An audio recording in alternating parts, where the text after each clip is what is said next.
um, matters of the heart is a relationship. In other words, it's for everybody. It's for every class of person. Or you understand? So you're very much welcome. I'd like for you now to share to all your friends. Remember, I said it's all class of persons. So it means regardless of the marital status of your friends, it will be useful to them. I mean the program. So do well to share the link to every one of them and invite them to be part of this. And God will bless you. In addition to that, they'll be glad you invited them. It's a promise I'm making to you.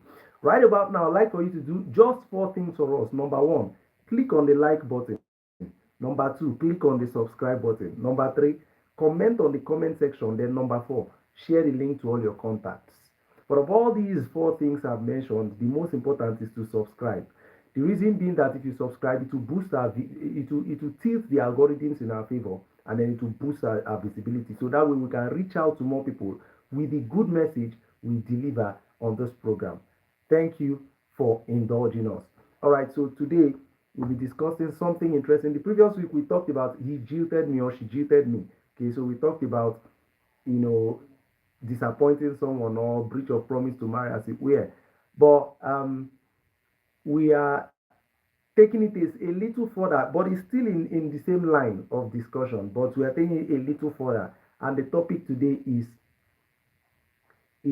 I promise to marry her or him, but I promise to marry her or him, but okay, so you see, the issue of breach of promise to marry is a serious issue in law, such that one who was promised marriage can bring an action in court against someone who had made such promise to him or to her particularly, because it's more tilted towards the ladies, right? Because culturally it is a man that makes the move to marry, right?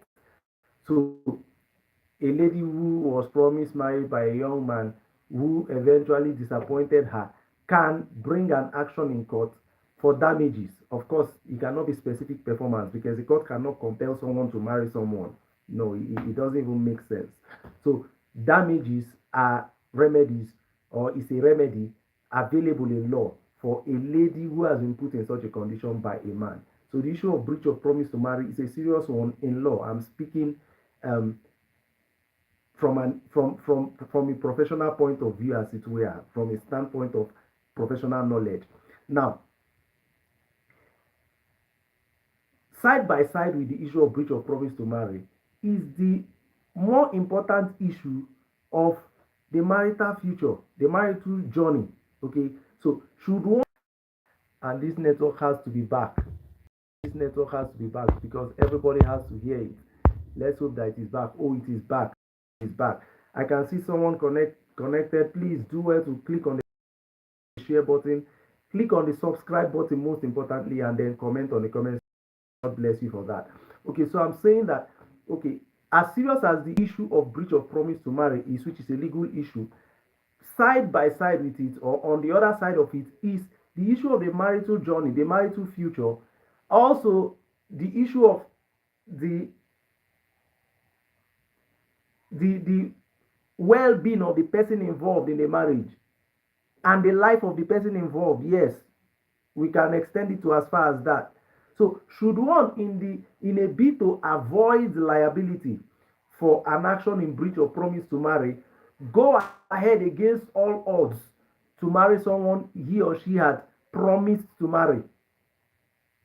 Should one do that? Should one, because he has promised someone marriage and doesn't want to look like he or she has disappointed the person, then go ahead against all odds, even in the face of obvious green lights, dangerous red lights rather, dangerous red lights, still go ahead to marry the person just to avoid, either to avoid liability for an action in breach of promise to marry, or for sentiments, pity, or for fear of the judgment of the court of public opinion. Should one do that? Should one still go ahead? The answer for me is no. Yes, because sometimes in life, wisdom demands that one chooses between two evils, the lesser one. Did you hear that? Sometimes life presents people with a situation where they must have to choose between two evils, such that it's not like one is a good choice, the other one is a bad choice. Naturally, everybody wants to choose a good choice and make the good choice in that circumstance. No, but sometimes life presents people with situations where they are only faced with bad choices. What should one do in such a circumstance? It is to choose the lesser of the two bad choices if there are two. If there are more than two, is to choose the least evil of those evil choices. And that is the case here. All right. So the bad choice of being sued for breach of promise to marry, of course, damages may come. It may come in form of millions. It may come in form of hundreds of thousands or hundreds of millions. But then too, there is this other side of it, the journey of the rest of your life. Because the truth is that any person who is approaching this issue of marriage with a sincere mindset is doing it with a mindset that it is for the rest of his or her life. Yes. So you are faced with either going ahead with a danger sign, but because you want to avoid being sued for breach of promise to marry, which may incur damages in hundreds of millions for you, and then this other option of going ahead and jeopardizing the rest of your life in a toxic marriage or in a marriage that is bound to fail from the onset, or even risking your own life in the process. Because some people, if they are sure that they will not die, they may endure the toxicity of the marriage. But the truth is that for some people, the risk is on their life, not on their peace, not on their welfare. It is on their lives. They might even die before long. So should one, because he wants to avoid an action for breach of promise to marry, or want to avoid the criticisms of the court of public opinion, saying that this person used this lady and dumped her, or used this man and dumped him, then they just go ahead when they are seeing all the danger signs. Don't do that. Choose the lesser evil. And in this case, the lesser evil is paying damages for breach of promise to marry, being exposed to criticism and opprobrium by the court of public opinion for disappointing somebody, for jilting somebody. Yes, it's a lesser evil in this case. Go for it and save your life, because it takes the living to be married. Yes. And there are some marriages that are not worth it. Even the Bible says that it is better to dwell on a rooftop than to live in the same house with a brawling woman, with a cantankerous woman, with a contentious woman. How many years would you want to live on the rooftop the rest of your life? And you know what happens in the rooftop? If it rains, the rain will fall on you. Very soon pneumonia comes. And that is it. God forbid, it is not your portion. In Jesus' precious name. Oh, I can see someone saying, change your camera. I can't see you very well. I am so sorry. I think it is the light. Let me turn off the light and see. Sorry about that, please. Sorry about that. But then we'll get another phone by God's grace. We are trusting God to get another phone. So sorry about that. I'm trying to change the light now to something white. Sorry about that. We are sorry. It's not even coming on. Just bear with us, please. Just a minute.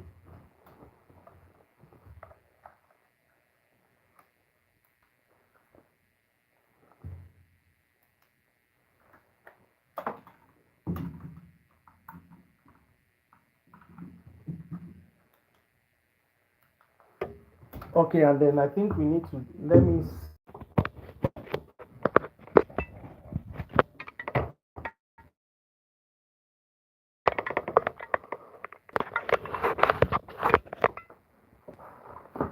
Can you see me better now, please?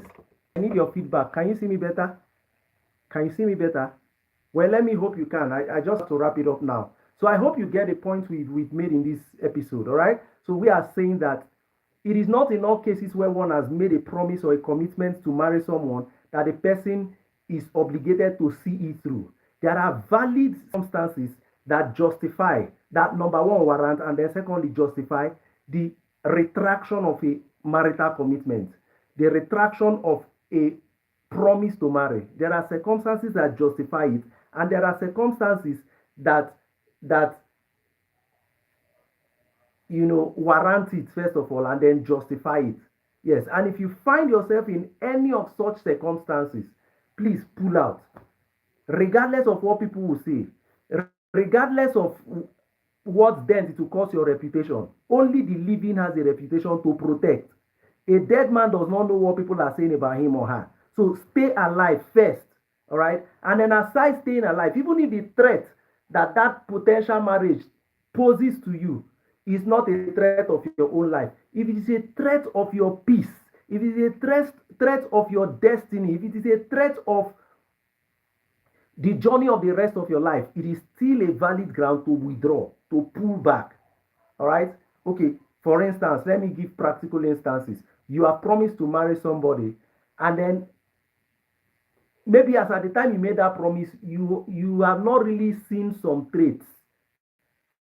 And then later you start noticing some traits. For instance, you've never had a quarrel, you are the peaceful guy, but one day stuff happened and the person picked a knife. You see, the thing is, people don't change. Know this. Anybody that is not married yet, please don't forget this thing. People don't change. No, people don't change. Only God can change people, and secondly, only people can decide to change. But even that number two, where people decide to change, is not in all cases they succeed. You must have heard people saying that they are battling with addiction. Those are cases of people trying to change, but the thing is not letting them. Are you getting the point? So sometimes it takes divine intervention to change people, but some other times, so even when God is trying to intervene to change people, they still decide not to change, and God will not impose himself on people.